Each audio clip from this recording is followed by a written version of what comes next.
Hello and welcome back to another episode of SuperCoach Insider. My name is Ben. And I'm Chris. And thank you for joining the North Melbourne podcast, where we have a look at all things that are irrelevant. I can't say that. I meant the Todd Goldstein, the Todd Goldstein podcast. I shouldn't be harsh. It's also irrelevant though. Let's be honest. I blame Pollock.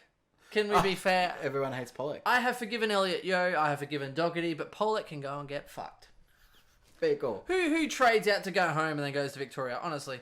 Anyway, let's get on to our socials. I agree. Facebook.com/SC Insider. Twitter, we are SC_Insider_. And on Twitch is twitch.tv/SC_Insider. And they are our socials. So please do give us a like, give us a follow. If you're a North Melbourne fan, if I have offended one of the 10 of you, I do apologise. There I go again. And I don't even mind North Melbourne. I don't know why I'm so harsh. Maybe I'm a Brad Scott advocate. Because they should be in Tassie. Maybe. Anyway, look, there are a couple of relevant people, but more so I think there's a lot to be thrown up in the air at this point in time. So I think, yes, they've got their new coach back. He's played a couple games with them, but what they're going to do this year, some people that were on the fringe, so your Aaron Halls, your Dom Tysons and stuff, where are they going to fit in this year? They had such a bad year. Are they going to be best 22? They're going to be great in the VFL this year. Those players or North Melbourne in general? Oh, yeah. Well, they aren't. No, sorry. Don't go there. Okay, well, look, let's have a look at their little season review to start with. Fourth for effective disposals, so we'll start with the positives. Second for disposal efficiency. So I put that down to probably like a Higgins, and Cunnington's even probably not too bad with the use. But they were 15th for clearances, 9th for centre clearances. So I think they had some pretty good work on the inside at centre clearances. Helps when you got Toddy Goldstein there. Todd Goldstein there with Cunnington was fantastic. Cunnington was fantastic. I think Higgins is definitely underrated. Yep. 17th for stoppage clearances, which isn't good. No. So I'm wondering where that breaks down. Maybe a few more people around the contest, they couldn't actually clear it out. So for me, it looks like they're better at the 666 centre tap out because Goldstein's there. But then around the ground, I think there's probably too many numbers around the ball and they're struggling to get it out. 16th for turnovers, which is good. And 17th for tackles inside forward 50 is not good. So okay, so they weren't turning it over as much. I think they're playing fairly safe footy. I think they have some pretty good ball users there. But the problem is there's some dysfunction within their team as far as the way that they play. I actually think it's more their forward 50 setup than anything. That's what I meant, dysfunction. Yeah, they play as they've got one kick, right? It's kick to Ben Brown. That's basically their only rule. And the problem is that Ben Brown doesn't tackle inside forward 50. So they're 17th. They're second last for forward 50 tackles. And this isn't a big thing against Ben Brown because other people kind of need to do it as well. When you're tall and you're running directly in a straight line, and we've seen him kick for goal, he runs directly in a straight line. It's they lack a really, really great small forwards. Like their small forward brigade is nothing. Yeah. When they didn't have Jack Zeeble down there, because Jack Zeeble played a large amount of minutes in the back end of the season, they really struggled for inside pressure. And they didn't have really another marking target apart from Ben Brown, because Jack Zeeble was actually really great leading up at the football. So I consider North as a still development. They could break out. I mean, we had some good looks at guys like Cameron Zerha, who looked like he's an absolute beast. But where's his best position? Yeah. Because they played him in the forward line, they played him on the wing, they played him on the ball, and he had impact everywhere, but where are you actually going to play him moving forward? And I think Mason Wood being fit is highly critical. And he always gets injured, but as in he is highly critical to the setup. He lets other players, like Zeeble, move up the ground further. And I'm not so critical on Ben Brown. Like, as in a key forward, it's not necessarily their role to be trying to lay pressure and stuff. Like, Buddy Franklin's amazing because he's so agile and he throws his weight around. Yep. You watch the AFL hottest hits and you see foreigners commentating on it. Buddy Franklin's taken out about 4 people in those contests. Like, he throws his weight around. And I think Wayne Carey was super critical on Ben Brown. But I had a look at Wayne Carey's stats, and he only had around the same amount of tackles per game on average that Ben Brown does. Difference was it was just a different era. They're trying to play like that. So they're like Ben Brown's a great contested mark, and he's generally taller and can outreach most one-on-one defenders. He gets more free kicks than most. But as soon as the ball hits the ground, as soon as the ball hits the ground, it's a liability. Yes. So they try to play a traditional brand of football, get him one out. That is their goal. Get him one out, hopefully as close to the goal as possible. So you can have a 60-metre run up to kick a goal. But if that fails, there's no plan B, which is really breakdown. So I hope that they actually change it. I actually think long-term Ben Brown's not a solution for their club, and I really hope that they transition other guys they probably need to go, and they've got the skills, I think, in their team to be more of a Collingwood in what they do. And what I mean by that is have a guy that just makes a contest, but then at ground level bring your smalls into it. And they're not set up for that right now. Well, the problem is Collingwood have people that want to go to their club, Chris. I should stop. Normally, we're going to have someone just raged Chris for ripping on Carlton, and here I am doing the same thing. The same for North. But I don't mind North. It's just funny. Well, they need to fix up their forward pressure, and they need to fix up their small forwards. And I think that if they can do that, then they can... Actually, I mean, they weren't terrible in a lot of games. They were pretty good. And they won a lot on the back end of the year. I think it's interesting to see what they're going to do and how their style of play will be. Yeah. It's definitely interesting. They have a lot of midfielders that are they best 22? Are they not best 22? And then you're throwing in someone, like a Bonner coming in from GWS. It's like, well, then is he going to play midfield? And people are looking... They've got a lot of guys on the fringe. Well, and people are looking at these players that are expensive, and we'll get into that in just a moment. Like you mentioned, though, the problem is that they've tried to build from the inside out, and then the guys that aren't their primary midfielders, like a Jai Simpkin, for example. Where are they going to play? He's playing out of a four pocket, but he's a midfielder. Yeah. And he's not a forward player. So, like, all the guys that they've got to try and create forward pressure and be a forward, they're not actually forwards. No, they're trying to plug holes. Get midfielders and blend them into being try and get experience into them in the AFL squad, and it's just not working. So, I mean, look, it could click this year. It could all of a sudden click for whatever reason. Well, the good thing is they could, so if they sort out everywhere else, they could have some of the biggest, B-rated midfield depth in the comp. True. If you have a look at it, like Ahern, Tyson. Ahern, who can't get a game to save his life, even though he's probably the best kick in the Aaron Hall, and now you've side. got like a Bonner, you have a Pollock and stuff on the outside. There's just so many. They've got a lot of great outside ball users. They've got great inside contested ball people as well. So again, it's not. I think that their ball movement's good. Their game plan probably needs tweaking. And their 450 needs to come into the mix a little bit. Where do you put them all though? Again, like even Jai Simpkin, Sam Durden, then you have your Higgins, and you have your Polex, Anderson, Demont, Hearn. Like so many of these guys could run through the midfield. Like where do you put them all? I don't know. They should be traded. So and they've got a lot of trade value on their list.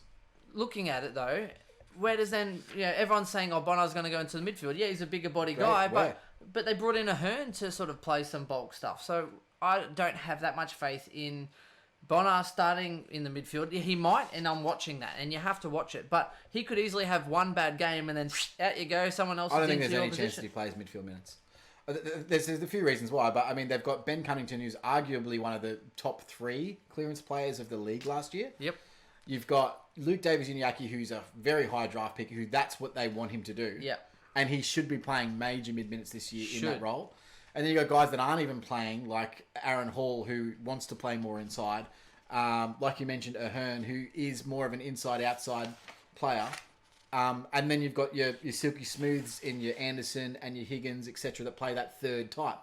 I don't think he fits in that mix. So injuries would have to me, it's about injuries. Yeah.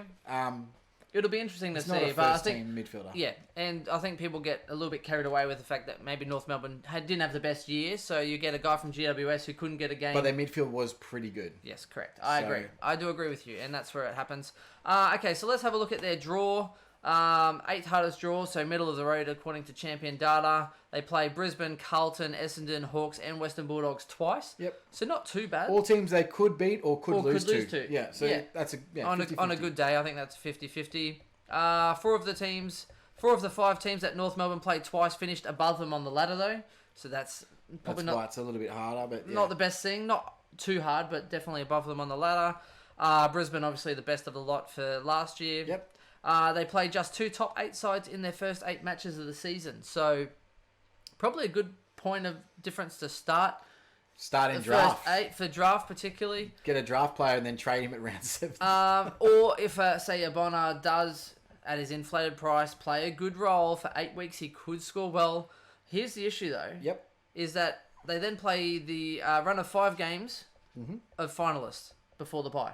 So the first 8 rounds, not so bad, and then they go finalists. So start rookies, but don't bring them in later. No, correct. Or even premiums before the buys. A good thing could be then, is that a Cunnington, if he has a good year or whatever for the first 8 rounds, which he might, 5 rounds before the buys, if they're playing finalists for 5 rounds straight, it means that someone that could possibly be a top 8 in their position. So even There might be a cheaper price around the buys. Even a Zeeble might have a tough run for 5 games, or even a Goldstein if you're getting, say, Gorn goes down and you maybe start a Jacobs or something or other. You need someone to upgrade to. Goldie might actually have a tough run coming into the buy and pick him up cheaper then. So, keep your options open, but there's not many premiums. That's the problem. That is a problem. It's a problem. Look, I think with Bonner, you also have the worry of Jack Zeeble playing mid-minutes. And again, let's be honest, he's a much better midfielder than he is forward, but he actually is serviceable forward. Yes. So they probably will, in my opinion, with their mid-depth, probably play him forward, and then that could open the door slightly, but how much he plays is just, it's too in the air. It's so far in the air. So it's and if he plays forward, do not start him, because his numbers, even in the NEFL, were terrible as a forward. And for me, I would much rather have Jai Simpkin or Luke Davies-Uniacke being in that midfield first instead of Bonner. For me. Bonner, I think it's like pick 11. Like, he looks like a great player, had some injury issues, and sure couldn't get a game in GWS's midfield. Who can? Yeah, right? So luck. it doesn't necessarily mean he's straight into that mix. Jai Simpkin had a massive run, which he'll be in one of my breakout categories. But you look at those guys, and I see them possibly, and Luke Davies-Uniacke possibly starting to take more of that midfield mix beforehand. I 100% agree. I think that they've done their apprenticeship. Yeah, he's got to work his way past it. He's got to break in. Yep. Okay, so I actually predict them. I didn't even know where, like 13th, 14th for me. I think new coach. There's somewhere around that. They could easily push towards that 10th mark. They could surprise a few people, or they could actually slide and be bottom 4. It depends on how they play this year. Yeah. That's such a stupid thing to say. It depends on how they play. Let's say how crap they finish. It's all less rest in their double-up games, which are 50-50s. So if they win most of those double-up games, then they've got a good chance of making finals. If they don't, then they don't. That's it. Scott Thompson's out.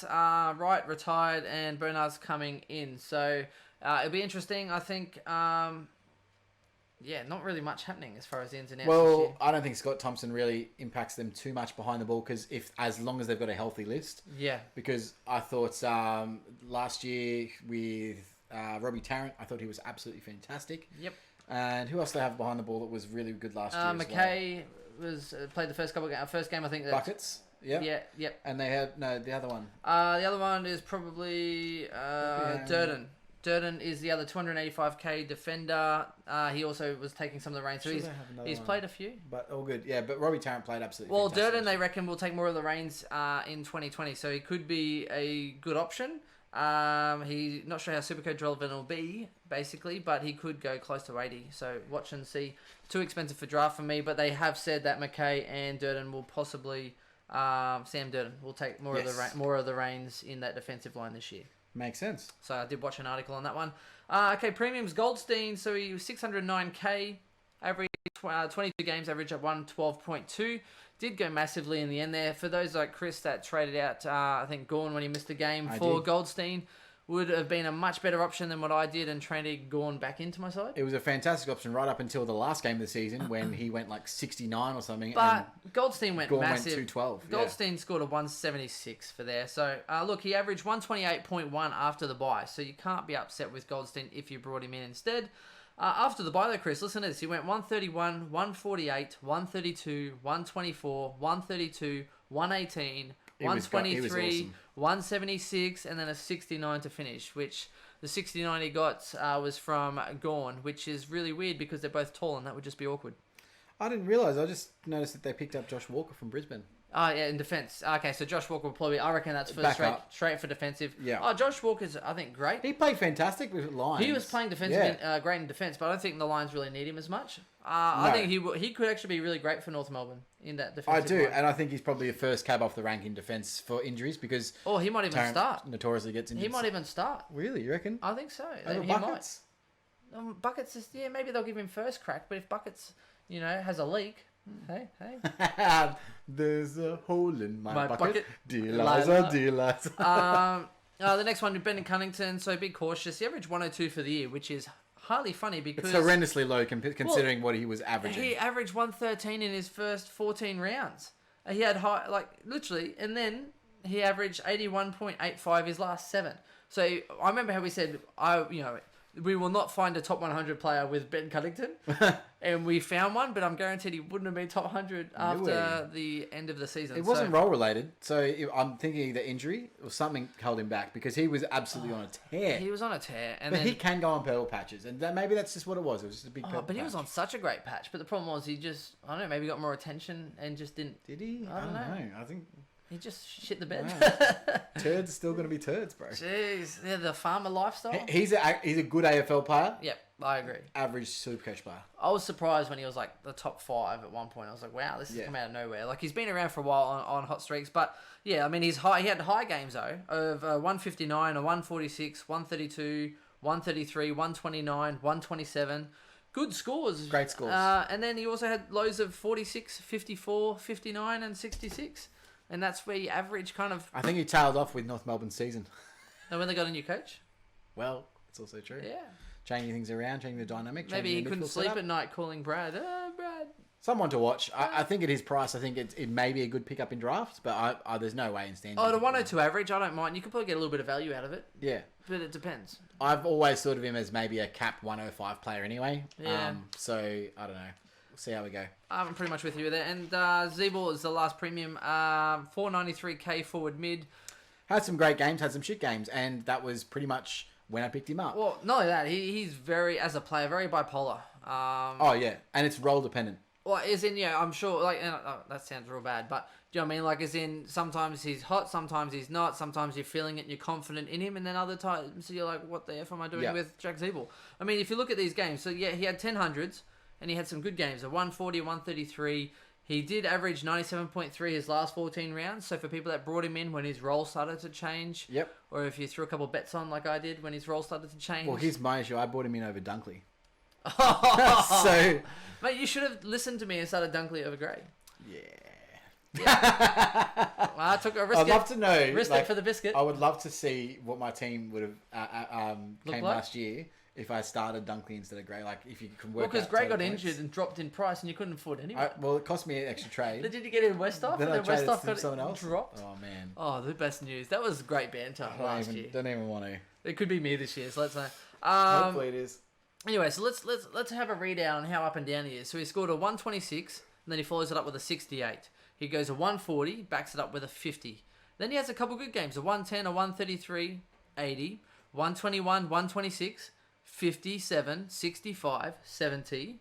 Then goes 120, and you're like, he's back. And then he gets a 65, and then he goes 125, 100. So as in he... Frustrating all season. Well, that's literally him in a nutshell.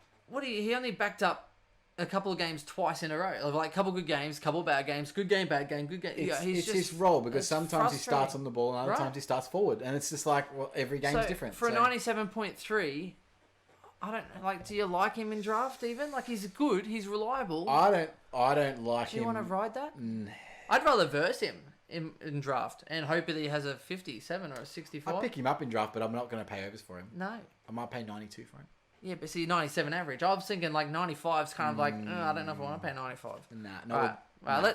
Look, if you get not him... with the movement in their midfield that we don't know where he sits. Yeah, true. Because he was, again, Mason Wood gets injured, he goes back into the forward line. Yeah, so for me, again, I'd probably just let someone else pick him up, and hopefully he doesn't do well. Fair enough. Rookies, the other one apart from Bonar, so again, we said Bonar was pick 11 in 2017. He's 21 this year, so he could do okay. The other one is Lockie Hosey, 123k forward, was picked up in the mid-season rookie draft, and apparently nearly debuted at the end of last year. So he's been determined over the summer, was given a 1-year contract extension. So they obviously saw enough that they liked him, nearly broke into the side. They've extended him for a year. So look, he could get a gig, and he could actually keep it, or he could absolutely fizzle and do nothing. But for me, Lockie Hosey, 123k. Yeah, pre-season watch, because if there's a role for him and he gets a gig... We are looking for these forward rookies that could pop out of nowhere, and that could be one of them. And he could keep his spot. And they obviously respect him and like him enough that he, nearly debuted, and that they actually gave him a contract extension. Yeah, that bodes well for him. Correct. And they might want to see if he has what it takes, if he has the minerals. I don't know why you're being tame with it, but... the minerals. No, because minerals fall through your hand. Anyway... is that like salt bang? You got to go the other side. Yeah, I don't know, Chris. I don't know. It's early. Mid prices, Jai Simpkin is probably the big one to watch. 383k forward mid, but the problem is he's priced around others that probably have done it before. Stephen and Devon Smith priced around the same. And unfortunately, unreliable role because we just don't know how they're going to line up. And again, there's so many mids that could but come in. He has so much X factor. He looks good. Oh, he's a good player. I would it gets to the point where I would not be surprised if he went like a 95 plus average. I'd be like, yeah. There it is. Yeah. But are you going to bank on it? Are you going to risk it? Are you going to bet on it? He's a poor man's Hugh McCluggage. Yeah. Yep. Yeah. Right? Okay. That's where I see him. So, except he has a forward eligibility, which means this year, if he gets the role that he's likely to have, he could be a potential Jai Simpkin, awesome to a top 10. Awesome for draft, and the reason is that he averaged 70.5, right? So not the best, but he only had 69.5% time on ground. So 76% time on ground, 69% disposal efficiency, 290s, 5 100s, including a 117, 125. He had some big tons. Pretty good ceiling when his role is there. He averaged 80.8 his last 15 rounds. So Perfect. pretty good there. From round 7 to round 16, he went 100, 77, 100, 63, 95, 90, 106, 125. So basically from round 7 to round 16, he averaged 94.5. So he had a real good hot streak there over an 8-round period. But then obviously with roles and being young, he he flattened out a little bit. So for me, Jai Simpkin, awesome for draft. I'd easily take him at an 80 average. I think he could even go before that. How many midfielders they have, what what role does he play when he comes in. But as a forward, when you start to get down, I would happily have him as my F5. As my last forward option, I would. Jai Simpkin, he averaged... in draft? Yeah, in draft. Oh, yeah. Draft. 80 average. F5 in draft. Yeah. Standard, I wouldn't pick him.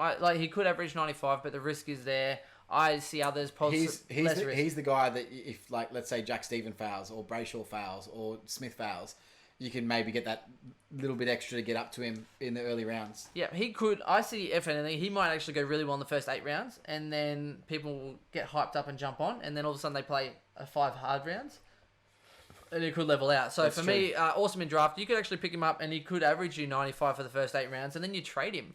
The best thing in the world, you can trade him if you need to and get someone better. I like it. Anyway, for me, draft relevant, 80 plus, you could easily look at him there.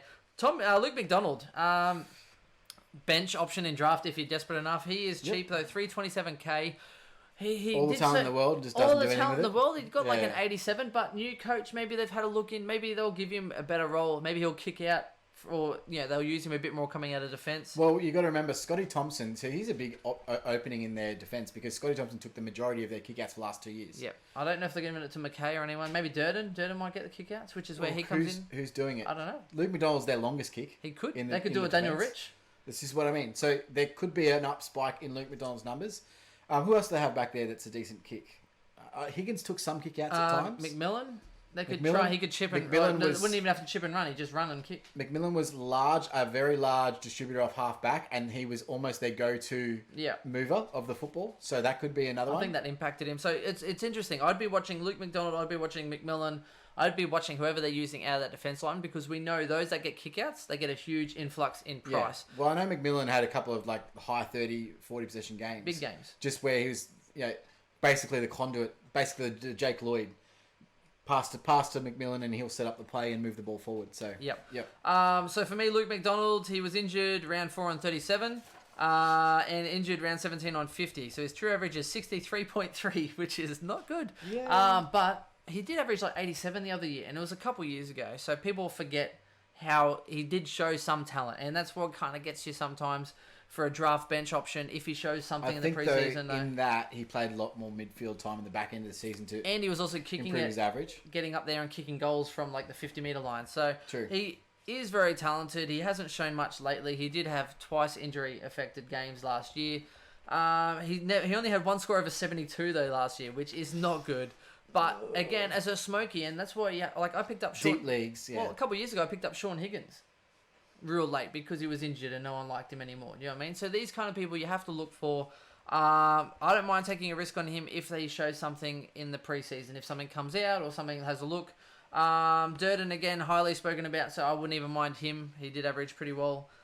Could average close to 80 as a defender. Not good for standard. Even though he is 285, I still don't see him making him enough quiche. No, and there's guys around his price that are probably going to be better people. Again, Dodie, Robertson, even Hill, I would take over that in standard. Draft relevance, essentially, Higgins, 94.9, but he was injured around 12 on 11. So his true average is 100. He then came back pretty early from that injury too, which I thought was a bit surprising. They were trying to push for finals. Averaged 113.5 in his last 4 rounds. So when Cunnington dropped right off at the end of the season, Higgins picked right up, and he averaged 113. So his last 4 rounds, 140, 60, 121, and 133. So banged out a few big games. 390s for the year, 700s. I think Higgins at a 94.9 average is underpriced. Oh, definitely. I think that there's value in it. You could pick him at around 100. And because of his injury risk, people might avoid someone like a Higgins. I'd pick him up around 100. I think you won't be too disappointed there. So some value, so mark that down. McMillan, injured round 11 on a 47. Injured round 23 on 35. So his true average is actually 86.7 instead of 81.6. So there's 5 points already. Draft leagues, I think, if he gets some... How much is he priced at for standard, do you know? Not sure. I'm going to have a look at that, because I don't mind McMillan as a pick. So, again, there's some value in him for that. If he gets kickouts, he could average 90. This is too expensive in standard. Too expensive in standard. It's 443k. Nah, don't That's do it. way too high a risk. But for draft leagues, if he gets kickouts, he could go 90. So even at an 80... if you pick him up anything over where he is averaging at 81.6, you've got value. I don't mind him. I think he's good. Which means it's a sort of mini breakout. And he can win you games, and that's the thing with draft. So he might not be the most consistent player in the world, but he did have 500s, including a 126, a 124, a 113, and a 112. Yeah. So he does have some really big games. You could go there. Jared Polak, I've got down here, Lions reject. So anyone that downloads my spreadsheet, downloads my spreadsheet will see some nice words on Polak and on Ramby, because it's my spreadsheet. I can write what I like. I'll do what I want. 490s, 8100s. So Polak is quite a reliable option. Average 87.7. Look, for draft, I don't mind him, but he's not going to set the world alight, and it's fucking Jared Polak. I'm never touching him. I'll let someone else that one. It would pain me. If he's the only one there, it would pain me. But look, Anderson again is another one that could get midfield minutes. Jeez, there's so many of them. This is what I mean. Like, I can't see a world where Bonner gets mid-time over. They've got so many same types. Yeah, that's crazy. Who's he taking over? I don't know. Even Anderson you'd like in the midfield there. And where they lack really is that sort of X factor. I mean, they've got Higgins and that's about it, right? Yeah. They don't. He's not an X factor midfielder. He's just a big in and under midfielder. Like, that's crazy. I don't see him as being a solution. Like, I don't get it. So Anderson 13 scores of 80 plus, so he's consistent for 80s. But he also had 8 scores under 80, including 60s and 63s. And last year he was a forward mid, so he's sort of you could almost so inconsistent. You could almost say worthy selection, but not as a midfielder. All of the North players are just so inconsistent. Demont 590s, 200s, average 83. So you're like, another guy. A guy that if he gets the right role, 80, yeah. Again, so I'd rather Dumont over Bonner in a heartbeat. By the way. 590s, 2 100s, but then he also had loads of 460s and 570s. Stupid. Painful. Yep. Just literally all these draft guys. Ahern again, injured round 5 on 22, so his true average was 77, but he needs another good roll. So the last 3 rounds, he averaged 93.3. So again, role dependent. He averages 93.3 for a small brink of time. Yep. Ahern could be one to watch, but it's just again, North Melbourne in general, not standard relevant. I've said this a few times, but I definitely think that he slept with the coach's son. So Jordan. Oh, Chris. A little slip of the tongue. He just, honestly, Scott hated him, and just he could not get him, even though he was fit, I thought he was one of their better users, which is something that they lacked. And he could just not get time on the ground. Okay, so you're saying Ahern then with the new coach, and basically he did average 93.3 the last few rounds of the year. If on bench spot and look, he was defender mid. Defender mid. 69.1 average. You can pick him up as a draft option. I 100% will be looking at it. I'll even sneaky watch him in the preseason to see what sort of value that he can provide. I didn't realize he was a defender. He played 7 games, 69.1 average, so he's probably about that mid-3s. 330. Yeah, mid-3s, yeah. Decent. That's a decent price, but I mean, you got to see it in the preseason. You'd have to have confidence. He only played 7 rounds. He'd need to be playing, he'd need to be playing midfield. He was on Scott's shit list for sure. Oh, absolutely. For no reason. I thought he was a great player. I thought some behind the scenes there. And finally, besides, I've got notable mentions of Aaron Hall and Dom Tyson, which we mentioned. you could pick them up if they show anything in draft, but they'll be on Another the couple of midfielders They'll be on the waiver wire. Don't make the mistake and put him as your Aaron Hall last year. I overhyped him and I put him as my first bench option before I even filled my forward and defense. Ben Brown though, again to highlight the inconsistencies, he had 290s, 700s, so he can score, he can kick goals, he can load up. He's got to hit bags. Well, he had some big scores: 143, 136, 131, 117. But he also had lows of 32, 39, 44, 45, and 48. That to me screams, do not pick me. Don't pick him. Average I'm gonna be cheap 79.5 in draft for the season. Yeah. But he did average 96.7 his last 7 rounds, so maybe they are trying to fix some things. Who knows? But look, that wraps up North Melbourne. There's no one really standard relevant in our eyes. Bonner could be... Boner. Who knows? He'll tell us during the season if he gets game time. Yep. Oh, look, he could be relevant. Just watch him. But again, hopefully you get the idea of the influx of midfield talent. They've just got midfield depth. Like for be cautious. They traded for all this midfield depth and then they've all been injured. So well, no, yeah. Be cautious. Be not cautious. interested. And then Goldstein is Goldie. Yeah, probably the third highest midfield.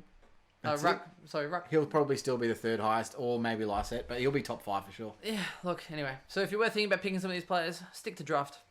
That's it. That's it. Thanks, guys. All right, bye.